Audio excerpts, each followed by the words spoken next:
تین کیٹیگریز اللہ تعالیٰ نے جنت میں دکھائی ہیں۔ ان الابرار یشربون من کاس کان مزاجھا کافورا، نیک لوگ خود ڈال کے پئیں گے، خود اٹھا کے کھائیں گے۔ یہ ہے بوفے سسٹم، بوفے لگا ہوتا ہے نا، آپے پاؤ تے آپے کھاؤ تے آپے پیو، تو یہ ایک بوفے سسٹم والی جنت ہے کہ جنتی ڈالتے ہیں پیتے ہیں۔ ایک اس سے اوپر وی آئی پی جنت ہے، یسقون فیہا کاسا کان مزاجھا زنجبیلا، کہ وہاں وہ بوفے سسٹم نہیں ہے، وہاں سرونٹ سسٹم ہے، نوکر۔ یہاں تو آپ کے پاس نوکر ہوتے ہی نہیں نا، تو بڑے سے بڑا مالدار بھی بیچارہ آپ پہ ہی موٹر صاف کر رہا ہوں، آپ پہ ہی میٹ صاف کر رہا ہوں، آپ پہ ہی پیٹرول پا رہا ہوں۔ تو کئی سال پرانی بات ہے، ایک نوجوان نے مجھے اپنی گاڑی میں بٹھایا، یہیں تمہارے انگلینڈ، مجھ سے کہنے لگا مولانا یہ 2.5 لاکھ پاؤنڈ کی گاڑی ہے۔ میں نے کہا اس کے میٹ کون دھوتا ہے؟ کہا ہم خود ہی دھوتے ہیں۔ میں کہا ساڑی سزوکی تھوڑے کول چنگی ہے، ساڈا ڈرائیور دھوندا ہے سارے۔ تو یسقون فیہا کاسا کان مزاجھا زنجبیلا، ایک وی آئی پی جنت ہے جہاں پلانے کے لیے نوکر ہوں گے، جہاں پلانے کے لیے فرشتے ہوں گے، جہاں پلانے کے لیے جنت کی لڑکی ہوں گی۔ میرے نبی کا فرمان ہے جنت کی لڑکی 7 سمندر میں تھوک ڈالے۔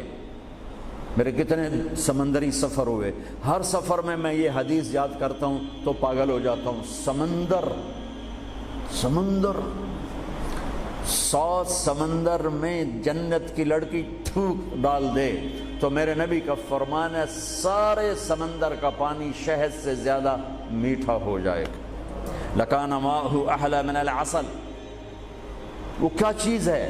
سورج کو انگلی کے فنگر ٹپ دکھا دے تو سورج اللہ کی قسم نظر نہیں آئے گا، جیسے سورج کے سامنے ستارے غائب ہو جاتے ہیں، چہرہ نہیں، صرف فنگر ٹپ کے سامنے سورج غائب ہو جائے گا تو اس کا چہرہ کیسا ہوگا، اس کا ہاتھ کیسا ہوگا؟ بِأَيِّ بَنَانٍ تُعَاطِيهِ۔ میرے نبی کا فرمان ہے کن ہاتھوں سے تمہیں پیش کرے گی جام کہ اس کی انگلی کا ایک فنگر ٹپ سورج کو دکھا دو، سورج نظر نہ آئے، وہ پیش کرے گی۔ اور اس کے جسم پہ 100 جوڑے ہوتے ہیں، ایک جوڑا نہیں ہوتا، 100، اور ہر جوڑا دوسرے جوڑے میں نظر آتا ہے، اور اس کے جوڑوں کے اس کا جو فراق ہوتا ہے، اس کا جو لہنگا ہوتا ہے، وہ 3 میل کے دائرے میں گھوم رہا ہوتا ہے، 3 میل کے دائرے میں۔ اور یہ اس لیے ہے کہ جنت کے لباس کا وزن کوئی نہیں، اس کا وزن ہے، یہ ویسٹ کوٹ کا وزن ہے، اب تھوڑا وزنی لگ رہی کہ گرمی محسوس ہو رہی۔ جنت کا جو لباس ہے اس کا دھاگا نور سے بنا ہے، نور کا وزن نہیں ہوتا، تو 100 پہنے یا 1000 پہنے، 100 جوڑے اللہ بندوں کو بھی پہنائے گا، جنت کی لڑکیوں کو پہنائے گا، 100 جوڑے میں اس کا جسم چاندی کی طرح چمکتا نظر آئے گا، وہ اس کی طرف بڑھے گی، ایک قدم جب اٹھائے گی 1 لاکھ ناز و انداز اپنے خامد کو دکھائے گی۔ یہ وی آئی پی لوگوں کی جنت ہے، ایک وی آئی پی، چاہے لکھاں وی لا دو، لکھاں کروڑوں وی آئی پی۔ وہ ایک سب سے بڑی جنت ہے جس میں سارے غریب لوگ ہوں گے، مالدار بھی ہوں گے بس تھوڑے، غریب زیادہ ہوں گے، ریڑھی والے، تانگے والے، رکشے والے، ٹھیلے والے، وہ سب سے وی آئی پی جنت میں ہوں گے کہ وہاں جو پلانے والا ہوگا، نہ حور، نہ خادم، نہ فرشتے، نہ بیگم، نہ بیوی، نہ نوکر، وہاں پلانے والا اللہ خود ہوگا۔ وَسَقَاهُمْ رَبُّهُمْ شَرَابًا طَهُورًا، وہاں پلانے والا خود میرا رب ہوگا، میرا اللہ ہوگا، میرا اللہ ہوگا۔ اور جنت کا ایک چشمہ، اس کا نام ہے تسنیم، ایک دریا تسنیم۔ باقی سارے دریا چشمے زمین پر چلتے ہیں، جو تسنیم ہے وہ زمین پر نہیں ہے، وہ ہوا میں چلتا ہے۔ تسنیم کہتے ہیں سنام ہوتی اونٹ کی کوہان، ایسے تو وہ پانی یوں چلتا ہے، یوں چلتا ہے، یوں چلتا ہے، اور ہوا میں چلتا ہے، ہوا میں نہ ادھر گرتا ہے نہ ادھر گرتا ہے۔ سبحان اللہ، پتہ نہیں کیا چیز اللہ نے بنائی۔ جب وہ چاہے گا، تسنیم سب سے اعلیٰ درجے کی شراب ہے جنت کی، سب سے اعلیٰ درجے کی شراب تسنیم ہے، جو اللہ جنت الفردوس والوں کو خالص پلائے گا، نیچے والوں کو ہمیں تھوڑا جا قطرے 2 قطرے ڈال کے دے گا۔ وہ ہوا میں اڑتا ہوا چشمہ ہے، اور ایسا حسین ہے، ایسا وہ دل فریب ہے کہ اس کو بیٹھ کر دیکھنا چاہے گا تو ہزاروں سال دیکھنے میں مست ہو جائے گا، پینا اس کے بعد کی چیز ہے۔ تو میرا رب وہاں خود پلانے والا ہے، میرا رب میرے نبی پاک صلی اللہ تعالی علیہ وسلم ایک خوبصورت زندگی لے کر آئے، اور جنت کی چابی اس کے ساتھ لے کر آئے کہ اگر دنیا اور آخرت کو جنت بنانا ہے تو میرے نبی کے طریقے پر آ جاؤ۔ پاسپورٹ بن گیا، ویزا لگوا لو، ویزا محمدی سٹیمپ کرواؤ اور سیدھے مرتے ہی جنت میں چلے جاؤ، یہاں بھی مزے وہاں بھی مزے۔ میرے نبی کی زندگی ایک خوبصورت نمونہ ہے. ایک حدیث سنا کے میں بات ختم کرتا ہوں. ایک حدیث آپ آج مجھ سے لے لیں، ساری زندگی خوبصورت ہو جائے گی. صرف ایک حدیث سناؤں گا، ایک، اور پوری زندگی میں رنگ بھر جائے گا، پوری زندگی میں رنگ بھر جائے گا. صرف ایک حدیث. میرے نبی نے فرمایا اربع اذا كانت فيك لا يضرك ما فاتك من الدنيا اربع من كن فيه ما ضره ما فاته من الدنيا. میرے نبی نے فرمایا 4 باتیں مجھ سے لے لو. چلی نہیں 4 سوکھا کام ہے. فرمایا میرے نبی نے صرف 4 گلاں میرے کو لے لو تو موجاں کرو ویملے وچ بھی تے جنت وچ. صرف 400 نہیں، 4000 نہیں، 50 نہیں، 100 نہیں، 10 نہیں، 4. کہا میری امت 4 باتیں مجھ سے لے لو، موج کرو، جہاں مرضی رہو موج کرو، موج ہی موج. کہا یا رسول اللہ، ارشاد فرمائیں. آپ نے فرمایا صدق حدیث، ہمیشہ سچ بولنا، جھوٹ نہ بولنا. ساڑھے تو پہلے تے کلی اڑ گئی نا، وکٹ ہو گئی، کیچ آؤٹ نہیں، وکٹ. میرے نبی نے فرمایا صدق حدیث، سچ بولنا، جھوٹ نہ بولنا.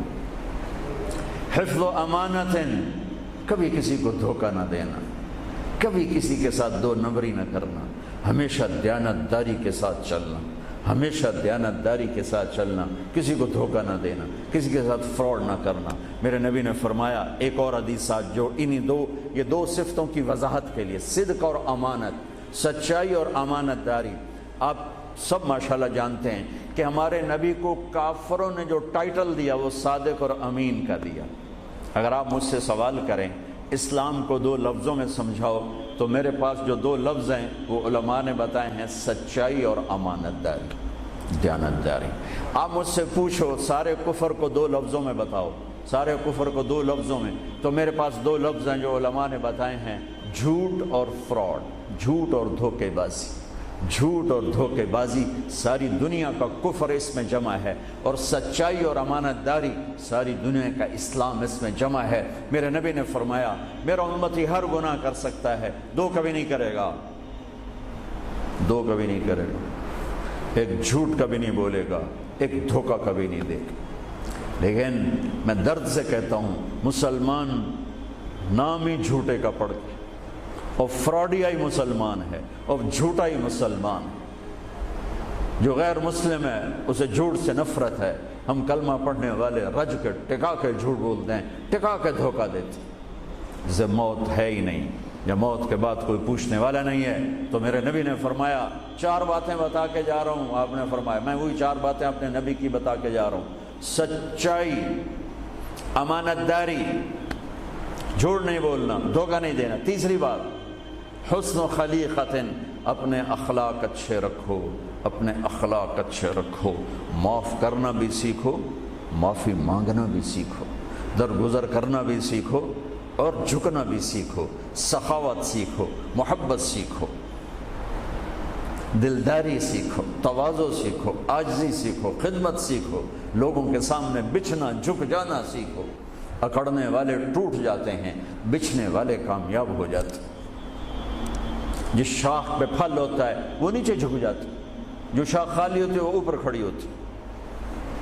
تو تیسری بات فرمائی اخلاق ٹھیک کرو. سارے اخلاق کا ایک جملہ بتا دیتا ہوں، سارے اخلاق کا ایک جملہ بتا دیتا ہوں. میرے نبی کا فرمان احسن الی من اساء الیک، جو تمہارے ساتھ برا سلوک کرے تم اس کے ساتھ اچھا کرو.